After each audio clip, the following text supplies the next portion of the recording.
हिरनी पेड़ के नीचे बैठे हुए हैं, आपस में उनका मिलन हो रहा था। प्रियव्रत ने जैसे ही उनके मिलन को देखा, तरकस से बाण निकाला, निशाना साध दिया और मार दिया। जैसा ही बाण चलाया तो हिरन और हिरनी की गर्दन में जाके बाण फंस गया।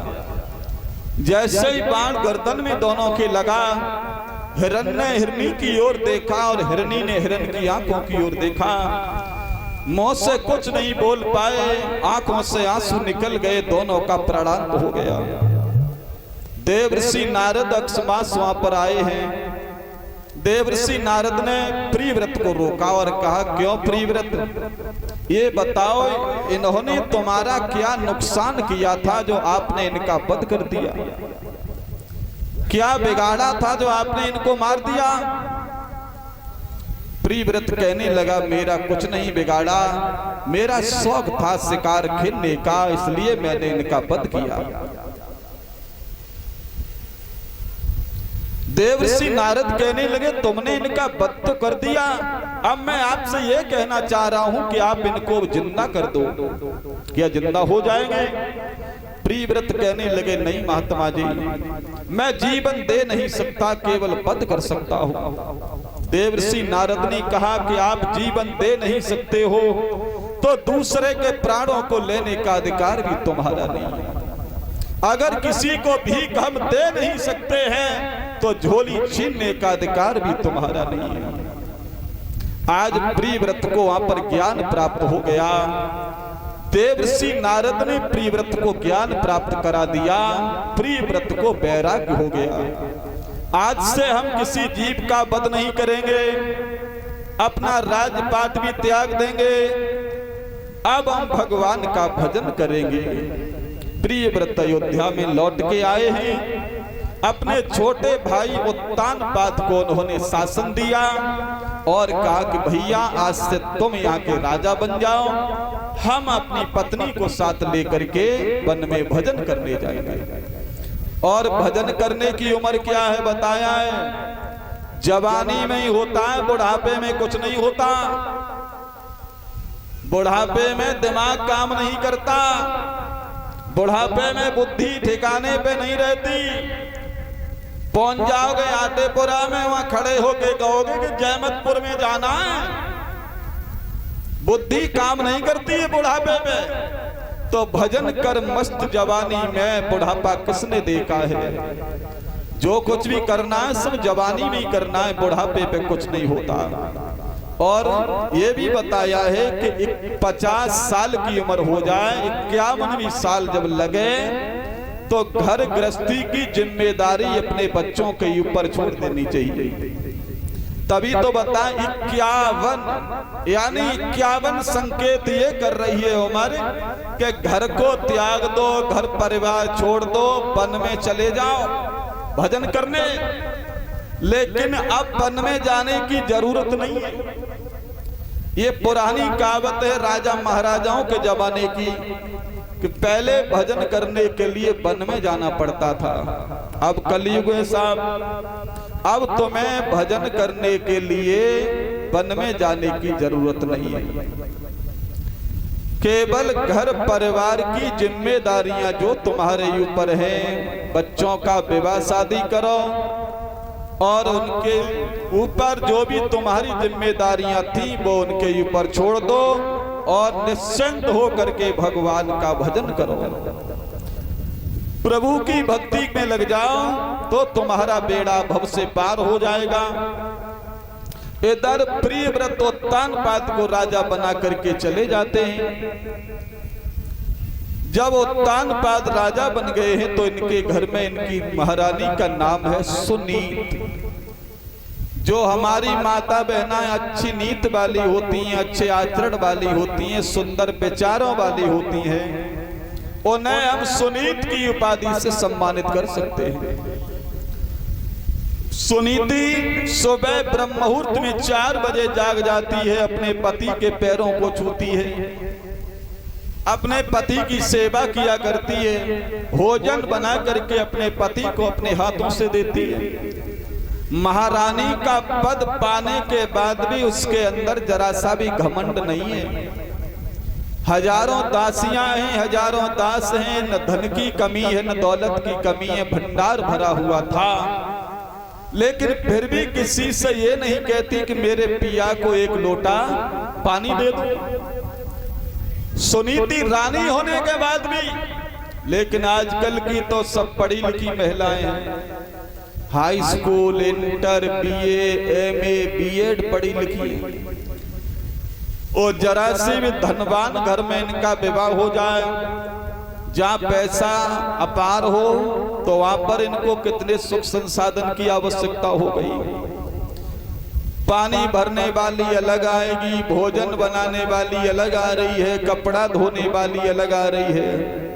समझिए आज की माता बहनों की भावना कितनी बदल गई। तुम्हारे विचार इतने बदल गए हैं, जो आज हमारे देश की पढ़ी लिखी नौजवान माता बहनाएं हैं। पहले की जो हमारी माता बहनाएं बैठी हैं, वो सुबह 3 बजे जाग जाती थी और 3 बजे जाग करके चकिया चलाया करती थी, आटा पीसती थी। और पतिदेव खेतों पर हल लेके जाते थे, वो हल चलाया करते थे। लेकिन आजकल चाकी चलाना तो दूर, चाकी घर में होगी भी नहीं। और जा दिन से बहनों तुमने ये चकिया चलाना बंद कर दिया, उस दिन से शरीर तुम्हारा रोगों का घर बन गया। शरीर व्याध मंदिरम, शरीर में रोगों ने डेरा डाल लिया। पहले की काऊ माता बहन को पेट नहीं पड़ता था, ऑपरेशन नहीं होता था। लेकिन आजकल बिना ऑपरेशन के बच्चा पैदा नहीं हो पा रहा, क्योंकि काम धाम तो कुछ करती नहीं है, खाया पिया बेड पर आराम हो रहा है। समझिए बहनों, तुम्हारे विचार कितने बदल गए आज युवा पीढ़ी के।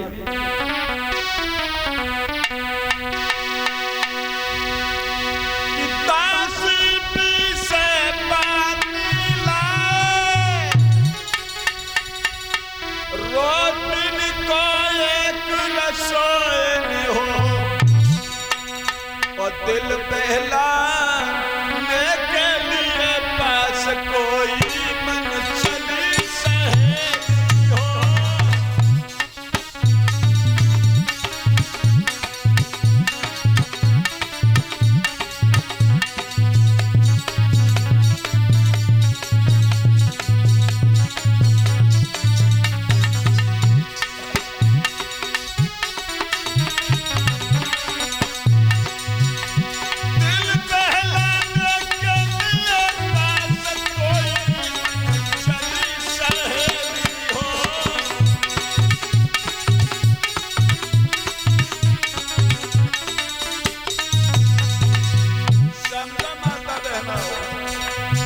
तुम्हारे विचार कितने बदल गए, तुम्हारी भावनाएं कितनी बदल गई।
पीसे बे पानी भरे, बे चौका बासन करे, बे भोजन बनाए, और श्री देवी डबल बेड पे बैठी बैठी हुक्म चलाए। इनसे ये कहो कि माता बहना थोड़ो रामायण महाभारत में से कोई कीर्तन गाय ले तो इनके ऑटो ना खुले। और कोई फिल्मी गाना अगर आ जाए तो देखो कैसे ठुमका मार के डांस करें।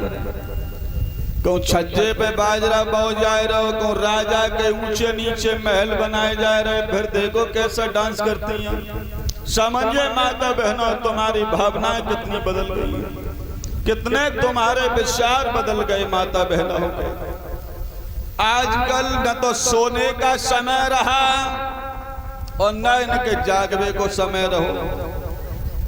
पहले की माता बहनाएं पूरे घर परिवार को शाम को भोजन कराने के बाद में तब भोजन करती थी। पहले पूरा घर परिवार खाना खा लेता था, उसके बाद में खाना खाती थी तब सोती थी, और नियम भी ऐसा होना चाहिए।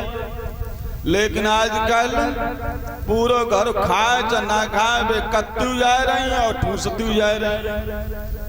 अपा पेट पहले भर लो ताकि बाद में घर परिवार करे। जैन मालूम को सुज कम मन गए करके ठोक कर रोटी धरता ही खाए जाए चाहे भूखे चले जाए, हमें का मतलब। सवेरे 8-8 बजे नु आके ना खुल रही, समझो बहनों। पहले की 4 बजे 3 बजे जाग जाती थी, लेकिन आज तो 8 बजे आँख खुल रही है। और 8 बजे आँख खुलेगी तो पहले नजर कहाँ जाएगी मालूम है? पहले तो बेड पे तुरंत ही मोबाइल उठाएंगे, जब देखें कि मिस कॉल तो ना। फोन को चेक करेंगी, व्हाट्सएप देखेंगी, टेलीग्राम देखेंगी, इंस्टाग्राम देखेंगी, फेसबुक देखेंगी, फिर शीशा उठाएंगी, फिर अपना चेहरा देखेंगी, कहीं बिंदिया इंदिया तो ना सरक गई, कहीं नाक तो ना टेढ़ी हो गई। समझो बहनों, कितने विचार बदलते जा रहे हैं आज देश के। एक बार तो झुमकियां झाले हो चाहे न हो, लेकिन हाथ में मोबाइल जरूर हो, चाहे पढ़ी लिखी हो चाहे बिना पढ़ी लिखी हो। जाने कौन सी कंपनी में इनके कोयला निबट रहे, कौन सी कंपनी में घाटों पर रहो, जो बिना मोबाइल के आज की महिलाओं को बिल्कुल चैन ही नहीं पड़ रहा। समझिए भाई बहनों, तुम हंस रहे हो, बिल्कुल साची कह रहे हैं। प्रत्येक घर में मैंने देखा कोई महिला ऐसी नहीं है जिसके हाथ में मोबाइल ना हो। अब जो रील वाली वीडियो और बनाए वो चालू हो गई तो महिलाएं नंगा नाच कर रही हैं भक्तों अपने को फेमस करने के लिए। इससे संस्कार भक्तों बच्चों पर क्या पड़ेंगे, आने वाली पीढ़ी पर क्या संस्कार पड़ेगा, समझिए भक्तों। आज की माता बहनाओं के विचार गंदे होते जा रहे हैं तो संतान भी वैसी पैदा होगी। समझो, पहले गर्भवती माँ जो घर में गर्भवती बहू होती थी उसको कभी गंदे गीत नहीं सुनाए जाते थे। जिस कमरे में बहू लेटती थी उस कमरे में तस्वीरें धार्मिक देवी देवताओं की लगाई जाती थी। राम, कृष्ण, दयानंद, विवेकानंद, चंद्रशेखर आजाद, रानी लक्ष्मीबाई, भगत सिंह की तस्वीरें लगाई जाती थी। लेकिन आजकल भैया पश्चिमी सभ्यता का जो बोलबाला आया है तो हमने देखा है तो कमरे में तस्वीरें, धार्मिक कैलेंडर कोई नहीं लगा देखा। फिल्मी दुनिया वालों की तस्वीरें उनके कमरों में लगी मिलेंगी।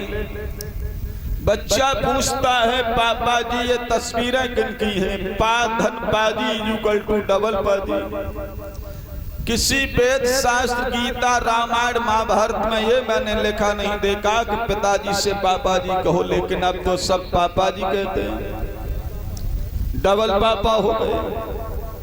बच्चा पूछता है पापा जी ये तस्वीरें किसकी हैं? तो पापा जी झटका से बताते हैं लला जी अमिताभ बच्चन है, जो धर्मेंद्र है, जो सलमान खान है, जो शाहरुख खान है, जो जितेंद्र है, जो माधुरी दीक्षित है, जो हेमा मालिनी है, जो श्रीदेवी है, जो करिश्मा कपूर है, जो लंबे खजूर है। बच्चा कहता है पापा जी करते क्या है?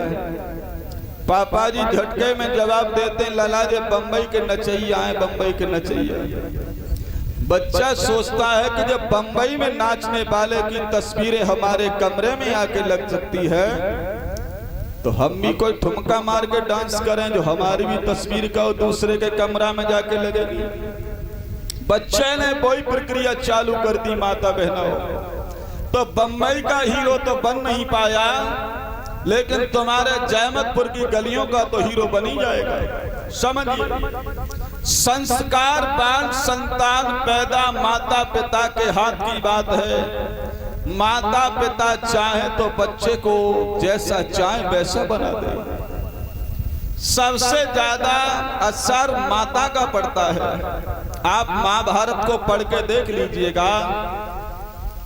महाभारत की पुस्तक में स्पष्ट लिखा है, वीर अभिमन्यु ने चक्र भी तोड़ने की विद्या अपनी मैया सुभद्रा के गर्भ में सीखी थी।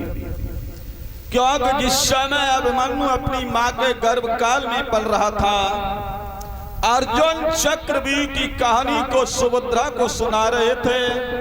6 दरवाजे जब तक टूटने की कहानी सुनाई तब तक सुभद्रा जागती रही, साथ में अभिमन्यु जागता रहा। 7वें दरवाजे का नंबर आया, सुभद्रा को नींद आ गई, वो सो गई, गर्भ में बच्चा भी सो गया।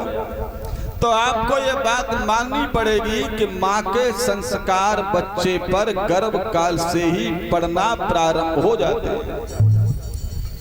तो गर्भवती माँ को कभी गंदी किताबें नहीं पढ़नी चाहिए, गर्भवती माँ को गंदे गीत नहीं गाने चाहिए, गंदी तस्वीरें नहीं देखनी चाहिए।